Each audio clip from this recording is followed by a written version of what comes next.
Audiolib présente Loki, les racines du mal de Mackenzie Lee. Lu par Alexis Victor. Carnia ouvrit la main, puis la pressa contre la surface d'obsidienne. Les coins du mireuil s'illuminèrent et ses runes brillèrent d'un tel éclat qu'elles semblèrent s'embraser. Le miroir ondula comme un plan d'eau troublé par une pierre, et l'œil d'Odin devint blanc. Les images de l'avenir d'Asgard défilaient devant lui sans que personne d'autre ne puisse les voir. « J'ai l'impression que tu ne m'écoutes pas, » murmura Amora, les lèvres si proches de Loki qu'il sentit son souffle sur son oreille. « Silence !» siffla Thor. « Oh, je suis désolé, » répliqua la jeune femme en se tournant vers lui. « Ai-je interrompu quelque chose d'important ?» Un autre crépitement de lumière traversa le plafond et se jeta sur la main de Carnia. « Fais preuve d'un peu de respect, » marmonna Thor entre ses dents. « Qu'y a-t-il dit respectueux dans mes paroles ?»« Le simple fait que tu parles, pour commencer. » Loki sentit une main se poser doucement sur son épaule. Les yeux toujours rivés vers Odin, sa mère se glissa entre Amora et lui.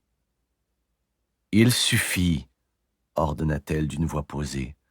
Loki voulut protester, souligner qu'il avait été le seul à ne pas parler durant cette importante cérémonie, mais Frigga serra délicatement les doigts et il ravala ses paroles. Un nouvel éclair, différent des précédents, s'élança de la paume de Carnia vers le mireuil.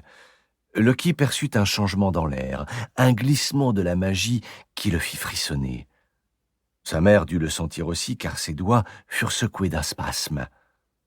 Odin fit brusquement un pas en arrière, la paume levée comme s'il essayait de repousser quelque chose, et un cri s'échappa de ses lèvres. Carnia s'immobilisa, la main encore entourée de filaments de lumière blanche. Puis Odin s'arracha au miroir pour rompre le sort. La magie abandonna son œil, laissant apparaître son iris noir, envahi par la panique. Il trébucha et se rattrapa à la rambarde. Toute la cour poussa une exclamation. L'un des Énerriards lui tendit la main, mais le roi la repoussa, saisit sa lance et descendit rapidement les marches. Carnia laissa le sort s'éteindre au bout de ses doigts. Toute lumière disparut, puis elle contourna le mireuil et s'élança derrière Odin. « Poursuivez la fête !» ordonna le roi au capitaine qui l'attendait au garde-à-vous en bas de l'escalier. « Je ne m'absenterai pas longtemps !» Il fit une pause et son œil se posa sur Thor, puis sur Loki, dans un regard si lourd et éloquent que Loki en eut la chair de poule. Quelle qu'ait été la vision, il fut certain de manière inexplicable que son frère et lui en faisaient partie. Odin passa la main dans sa barbe, puis il fit signe à Frigga. « Ma reine !»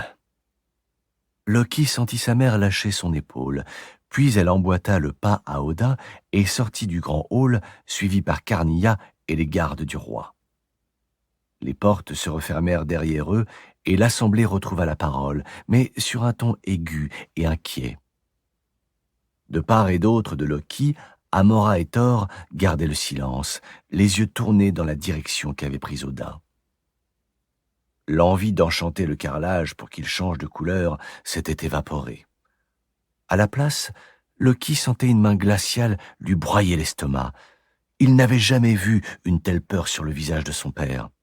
À supposer que ce fût de la peur, l'expression d'Odin était si singulière qu'elle était impossible à identifier. « Que s'est-il passé ?» finit par demander Thor. « Je crois, » souligna Amora, « que la vraie question est plutôt « qu'a-t-il vu ?»